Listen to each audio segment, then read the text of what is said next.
नमस्कार, मैं अदिति खबरीलाल टीवी देख रहे सभी दर्शकों का स्वागत करती हूं।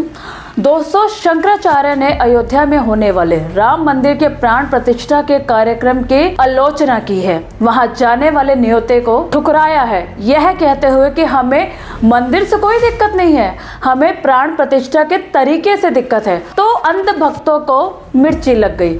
हालात ये हो गए हैं कि मोदी जी के मंत्री नारायण राणे ने यह तक कह दिया कि शंकराचार्य का योगदान क्या है हिंदू धर्म में। दोस्तों, अब शंकराचार्य स्वामी अविमुक्तेश्वरानंद सरस्वती ने एक ऐसी बात बोली है जो आसान भाषा में हमें वो बताएंगे। वो अब तक शायद एक आम आदमी इंसान को समझ में नहीं आ रही थी।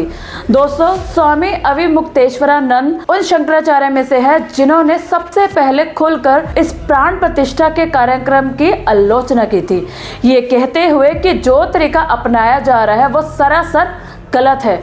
वो तरीका इतना गलत क्यों है, आसान भाषा में शंकराचार्य ने हमें समझाया है। आपके सामने भी रख देती हूँ। देखिए शंकराचार्य ने क्या कहा है कि मंदिर भगवान का शरीर होता है। मंदिर का शिखर भगवान की आंखों का प्रतिनिधित्व करते हैं और कलश सिर का प्रतिनिधित्व करते हैं। मंदिर पर लगा हुआ झंडा भगवान के भवन के बाल होते हैं। शंकराचार्य ने कहा कि बिना सिर या आंखों के शरीर में प्राण प्रतिष्ठा करना सही नहीं है, यह हमारे शास्त्रों के खिलाफ है। इसलिए मैं वहां नहीं जाऊंगा, क्योंकि अगर मैं वहां जाऊंगा तो लोग कहेंगे कि मैंने शास्त्रों का उल्लंघन किया है। दोस्तों, एबीपी न्यूज़ को बाकायदा स्वामी अविमुक्तेश्वरानंद सरस्वती ने इंटरव्यू दिया है, जिसमें उन्होंने आसान भाषा में बताया है कि जो प्राण प्रतिष्ठा होती है वो मूर्ति की नहीं होती, मंदिर की प्राण प्रतिष्ठा होती है। अगर आप प्राण प्रतिष्ठा किसी चबूतरे की करेंगे तो वो चबूतरा पूरा बना होना चाहिए, लेकिन अगर आप किसी मंदिर की प्राण प्रतिष्ठा कर रहे हैं तो वो मंदिर पूरा का पूरा बना होना चाहिए, क्योंकि मंदिर भगवान का शरीर के स्वरूप के बराबर होता है और जो मूर्ति होती है वो मूर्ति भगवान की आत्मा होती है।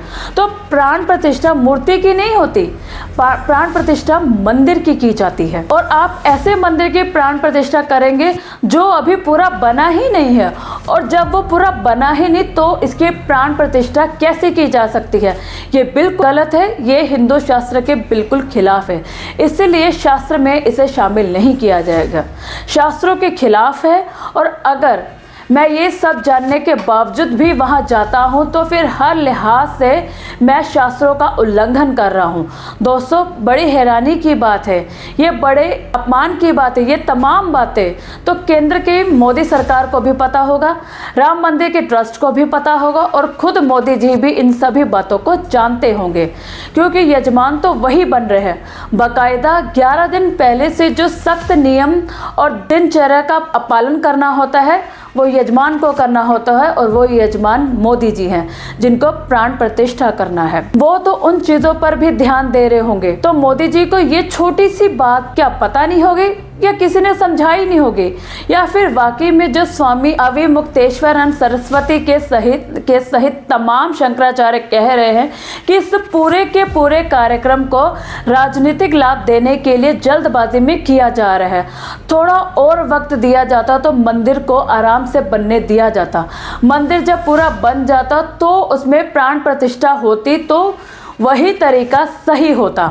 आप इस मुद्दे पर क्या सोचते हैं दोस्तों, हमें कमेंट बॉक्स पर ज़रूर बताएं, और जितना हो सके चैनल को लाइक सब्सक्राइब कीजिए, स्टोरी को लाइक सब्सक्राइब कीजिए, और बने रहिए खबरीलाल टीवी के साथ और अपडेट्स जानने के लिए। धन्यवाद।